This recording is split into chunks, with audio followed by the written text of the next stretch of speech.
Victor, the United States fundamentally seems to be blessed with power, wealth, and favorable geography. It doesn't seem to have any real serious enemies nearby.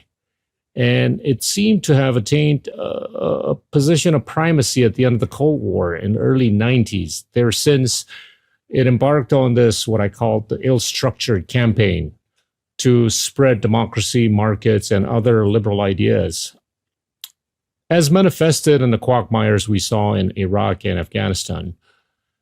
And now we're seeing tragedies in a number of flashpoints, one of which is Gaza. I'm just curious what the views are in China or Beijing, more particularly, with respect to what the United States has been embarking upon the last few decades, and it seems to not end up nicely in the eyes of many, within humanity. Please. Thank you very much. First of all, I studied history with Professor Paul Kennedy at Yale Graduate School History Department, and I took his courses, and I became a research assistant to Professor Paul Kennedy when he was writing about the book, Preparing for the 21st Century. He even cited my name in his book about the things I did for him. Now, in his history book, he always emphasized one concept, that is the overreach. He basically said great countries or great empires eventually will reach a point where they started to overreach, and more they overreach till a point of inevitability of their decline, or eventually leading to their collapse. Now, he studied many cases throughout human history, and he alerted that countries should avoid overreaching. Now, in that sense, if we say overreach and look at the United States, especially after the end of the Cold War, has the United States overreached? Have they really fought one war after another? $1 trillion over here, another trillion over there, $4 trillion in Afghanistan, another $4 trillion in Iraq, and Iraq 1.0, Iraq 2.0, etc. Or, for example, spending so much money with Israel for what? Not for peace and construction in Gaza or in the West Bank, but to destroy Gaza, to destroy people, the Palestinian people in Gaza, for example, or try to undermine Iran, etc. So I would say Paul Kennedy, Professor Paul Kennedy, my teacher, my professor, said the right thing. Avoid overreach. Don't overreach, because if you keep overreaching, you eventually come up with a recipe for our own demise. Now, for China, China always emphasizes building, construction, connectivity, education, training, etc., achieving real modernization and industrialization. So we want to build, and we do not want to destroy. And by overreaching, the United States probably has been on a stampede to destroy many things. Now, you talked about the Palestinian people. Allow me to mention one thing. I think the Palestinian people in Gaza, in the West Bank, anywhere else, in Israel or the occupied territories, they are as much human beings as you or me. They are as much human beings as the Israeli people, especially the Jewish people in Israel. If anyone believes that the Palestinian people in Gaza or in the West Bank or anywhere else in the occupied areas in Israel are less than human beings, or they are subspecies, for example, then you do not deserve to live in this world. I think by today, mankind should have reached the minimum decency to know that you cannot deny equal treatment of different people. Palestinian people are as much human beings as you are or as I am, and I'm appalled to see the treatment by the Israeli government, by their defense forces, by their other entities, to treat Palestinians not as full human beings, but with the intent to destroy them, to kill them, to maim them. And for the more than 70,000 civilian losses in Gaza, for example, and about 3/4 of them have been women, and many pregnant women, women and children, etc. Sometimes one bullet will kill the pregnant woman as well as the fetus, for example. It's human tragedy. It's crime against humanity. It's actually crime against your right and my right. So I think the United States should really have nothing to do with this. The United States should bear its whole weight on the Israeli government, especially on President Netanyahu, on Prime Minister Netanyahu, and the Israeli Defense Forces. Do the right thing. Don't treat the Palestinians as if they are not human beings, and don't try to drive the Palestinians from their own homeland. Don't think about possessing the Gaza or West Bank and turn it into a property project. No, that's ethnic cleansing. That's denying the Palestinians of their inborn, inalienable rights as human beings. On the other hand, if the United States chooses to completely side with Israel in committing all these atrocities to the Palestinians, in Gaza in particular, I think this is exactly what Professor Paul Kennedy of Yale University History Department says. It's overreaching. You are overreaching not to do the right thing, but you are overreaching to do the wrong thing. In Chinese, we always have a 1,000-year-old saying. That is, the heaven is watching you.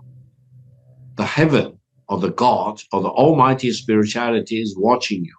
Do the right thing. Don't do the wrong thing. Don't commit all these heinous crimes against humanity. Otherwise, sooner or later, justice will come your doorway.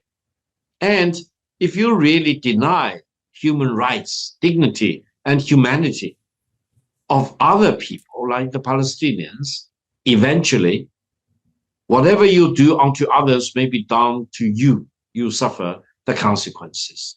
So I think the United States should really play a very important role in the world, to be a very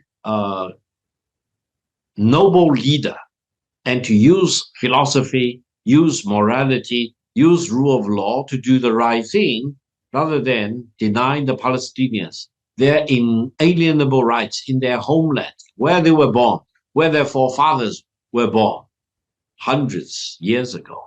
So I think the United States is faced with a real choice, whether they want to do the right thing or whether they want to do the wrong thing. Now, the tremendous amount of resources and the natural endowments in the discretion, in the possession of the United States can be used to generate miracles and positivities on the one hand, but they can also be misused to do a lot of harm and damage and carnage, for example, and bring about all the disasters and calamities you can think about. So this is the time for the leadership in the United States, the people in the United States, to do the right thing. Based on my personal interactions in the United States, I know for sure, and I want to say this again and again, all the American people I met with at Yale University, in New Haven, in New York, in the northeastern part of the United States, and throughout the country, wherever I travel to, are decent people. They are honorable people.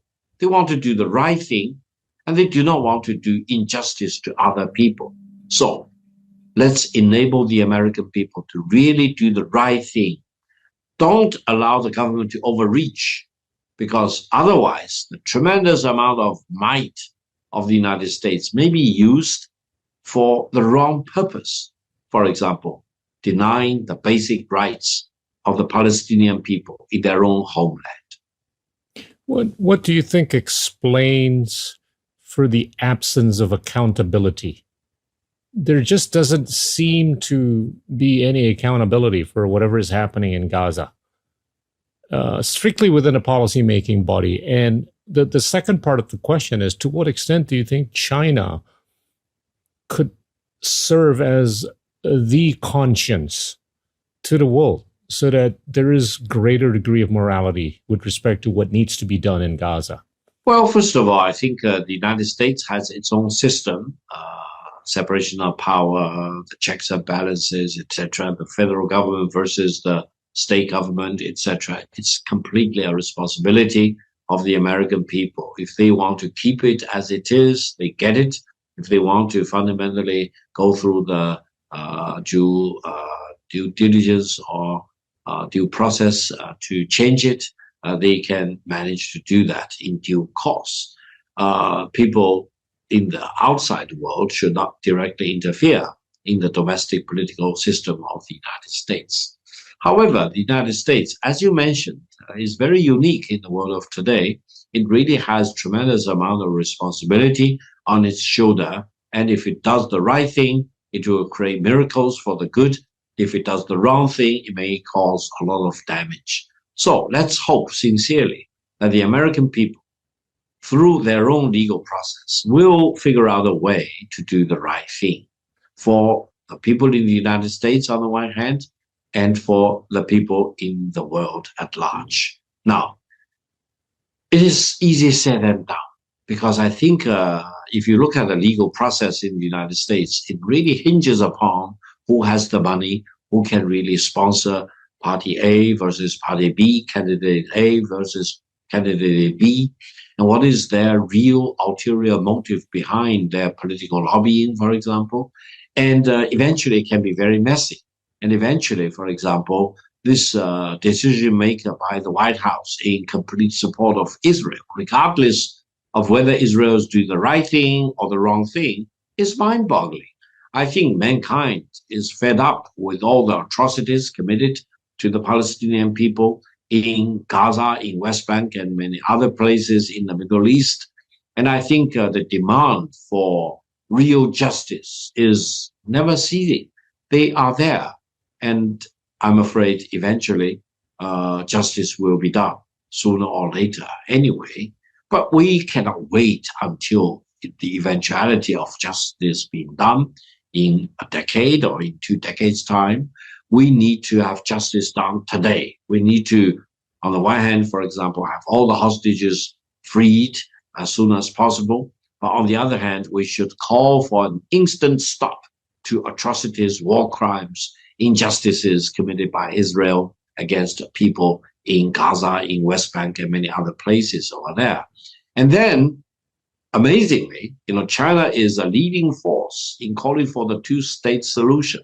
And I'm encouraged to see more and more countries, including Britain, Germany, and quite a few other leading Western countries, France, for example, are now declaring that they will recognize the state of Palestine, partially because of all these atrocities committed by Israel against the Palestinian people. If you do nothing, you get tainted, kind of being implicated by all these atrocities against humankind. And I hope the United States will sooner or later come to the senses, as demonstrated by the majority of the people in the world, and never underestimate the resolute solidarity among the Arabs, among the Muslim people in the world, and always do the right thing to defend the respectability of the Palestinian people. Now, you talked about China. China is unique in always coming up, rising up to the occasion for the defending of the legitimate interests of the Palestinian people. China has never stopped and never wavered in calling for the two-state solution. China has always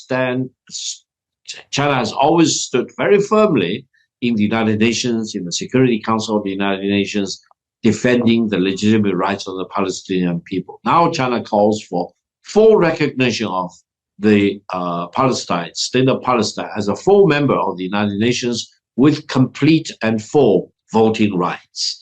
So I think China needs to continue to do the same thing to defend the legitimate interests of the Palestinian people. On the other hand, China is very philosophical. China can handle very normal state-to-state relations with Israel, and we are proud of this kind of diplomatic maneuverability. We defend the legitimate interests of the Palestinian people on the one hand, and we continue to promote normal state-to-state relations with Israel. Eventually, I hope the people in Israel will come to their own conclusion as to what kind of prime minister they deserve. Israel and the people in Israel will not be well served with a prime minister who is bent upon committing all these crimes against humanity, because he will bring down the whole nation of Israel down to the drain if, for example, Israel continues to commit all these war crimes and atrocities against the innocent civilian people in Gaza. And the Palestinian people need to be fully recognized as much as human beings as you and me and rest of mankind. And if anyone believes that the Palestinians are less than the Israelis in terms of their human dignity, no, that's not the right thing for you to say or for you to think about. I'm sensitive of time. I want to segue to the last topic, which is Southeast Asia, and I want to thank you. Provide you with a comparison between Southeast Asia and China in terms of their respective GDP per capita. In the last 30 years, China's GDP per capita has gone up by about 9 to 10 times, nominally. Southeast Asia's GDP per capita on average has gone up only by 2.7 times in the last 30 years. This would have been on the back of 5 essential attributes. The first one is what I call the underinvestment in education in Southeast Asia. Second, the underinvestment in infrastructure. The third is the lack of governance, lack of optimum in terms of the intersection between power and talent. The fourth is the lack of competitiveness in terms of our ability to issue business licenses, not as robustly as China can. China can issue about 9 to 10 business licenses on a per 1,000 adult people basis. Southeast Asia, on average, only 1 business license. The last bit, which is quite paradoxical, China, as a centralized politic or political system, has been very successful in decentralizing its economic activities, whereas most countries in Southeast Asia, which are democracies, politically they're a bit more decentralized, but economically they're much more centralized.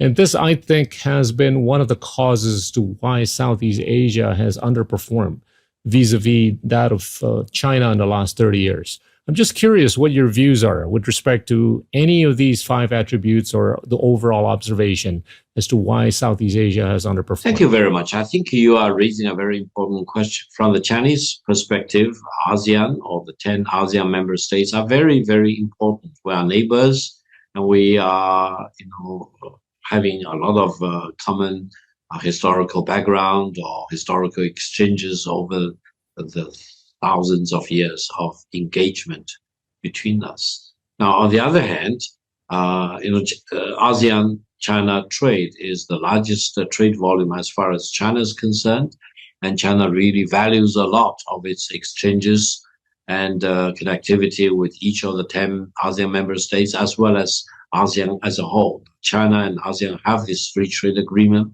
1.0, 2.0, and I think it will be in our joint efforts, interests to continually upgrading the China-ASEAN free trade arrangement.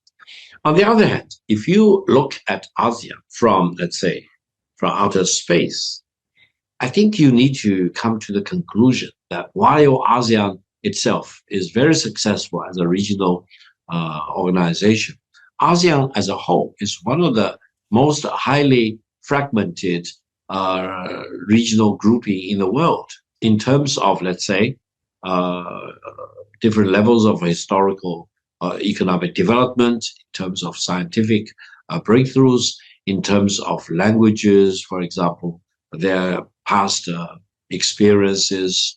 For example, Malaysia and Singapore had a connection with the British colonial rule. Vietnam, Cambodia, and others had this connection with the French colonial rule. Indonesia were ruled by the Dutch. The Philippines had a big imprint by the former Spanish Empire, and in more recent years by the United States. You name it. It's very fragmented in terms of their language or their historical development, of their religious beliefs, for example, as well as their natural endowment, you name it. So I think in one sense, it will be absolutely in the interest of ASEAN as a whole and of the 10 ASEAN member states to further improve the connectivity and the integration within the organization and between and among all the ASEAN member states. And it's encouraging to see that East Timor may join ASEAN anytime soon. So you may have 11 member states.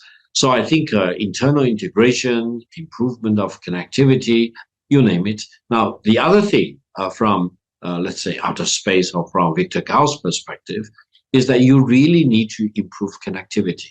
For example, we are talking about building highways and railways and other connectivities from the Chinese border with Myanmar on the one hand, with Laos on the other hand, Vietnam on the other hand, and going south through, let's say, Cambodia, through Thailand, and then continuing going south to Malaysia, merging with Singapore, and then across the water to Indonesia. And then you already have the Bandung-Jakarta high-speed railway, which can be extended westward or eastward.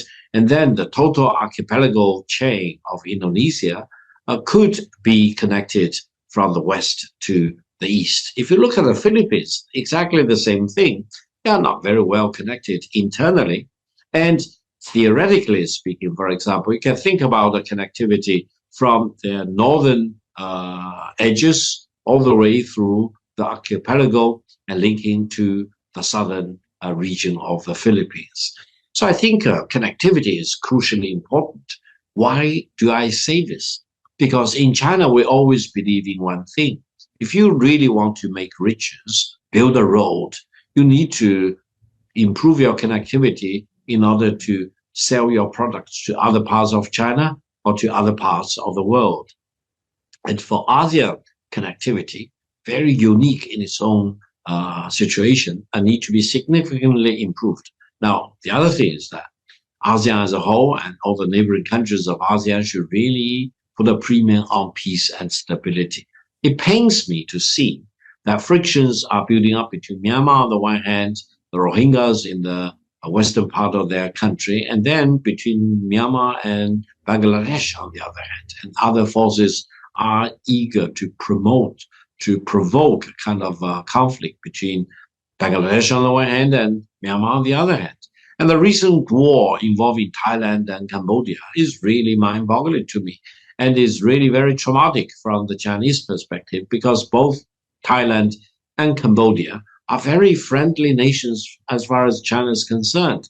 And the fact that Laos joined in fighting briefly, fortunately, and then Vietnam marched its soldiers and military equipment to the border with Cambodia really do not spell well for peace and stability in that part of the world. So suffice it to say, from the Chinese perspective, we never want to impose our views or our values on any other countries, especially on ASEAN as a whole. However, from the ASEAN perspective, I'll be very happy to help ASEAN or any of the ASEAN member states to use China as a textbook to see how China, ever since 1978, had managed to make leaps and bounds and complete transformation for the good, for the Chinese people as well as for the whole world. Is that right? Deng Xiaoping changing China as well as changing the world. And China continues to march in the direction of greater openness, greater connectivity with the rest of the world. And China stands very firm to defend the legitimate interests of the Chinese people, but also defends free trade for the benefit of all the countries and people in all the countries in the world. There must be something that China has been done right ever since 1978. And if we look at China versus India, back in 1978, their size of the economy was more or less comparable with each other. But as of today, the Chinese economic size is about 5 times as big as India's. Now, that must be something you need to observe and analyze. And there must be something that China is doing very well. They have a better recipe, for example, which may be understood better and analyzed better for your own benefit. So I think between China and ASEAN, I'm very confident about and very optimistic.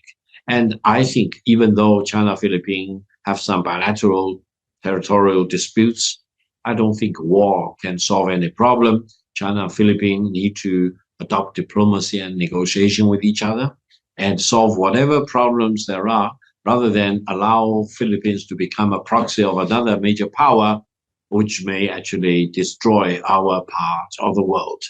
Other than that, I think by improving connectivity and relations and exchanges between China and ASEAN member states, we will generate more and more miracles going forward. And we can tell the rest of the world that China, ASEAN can really understand each other better, learn from each other better, and make great miracles. Allow me to mention one thing. Now, China is as big as Singapore is small. But over the past several decades, China has always said, we can learn a lot from Singapore. Singaporeans, why? Because the Singaporean economy is very much state-owned. But they manage to be very clean. Anti-corruption is always a major effort. And corruption as a whole is very, very well controlled. Now, China is very mixed. We have still very important role for the state-owned enterprises, but private enterprises are becoming more and more important. However, in China, we do have a problem. Corruption is a problem. We need to come up with better ways to deal with the corruption. In that sense, China learns a lot from the Singaporeans. We use their governance, for example, as a guideline to tell the Chinese state-owned enterprises and private enterprises to improve the efficiency and the productivity of the government regulators, for example. And I think we can learn things from big countries or small countries, highly developed countries or less developed countries. In Chinese, we have a saying, every 3 persons passing you by, there must be a teacher among the 3. So if you open your eyes widely open, you can see your teacher anywhere you walk around. And you can really learn something new and important from any country in the world. And you have 200 countries to check out. And on the reverse side, it's the same thing. If ASEAN 10 countries really want to understand China better, they probably can learn a lot from the Chinese experience. Victor, I know you have to go. I want to thank you for this fascinating discussion. Thank you. Let's keep in touch. And if you decide to do another 30 minutes or 1 hour interview, let me know within the coming week or so. Absolutely. Okay. Friends, that was Victor Gao, the Vice President for the Center for China and Globalization. Thank you.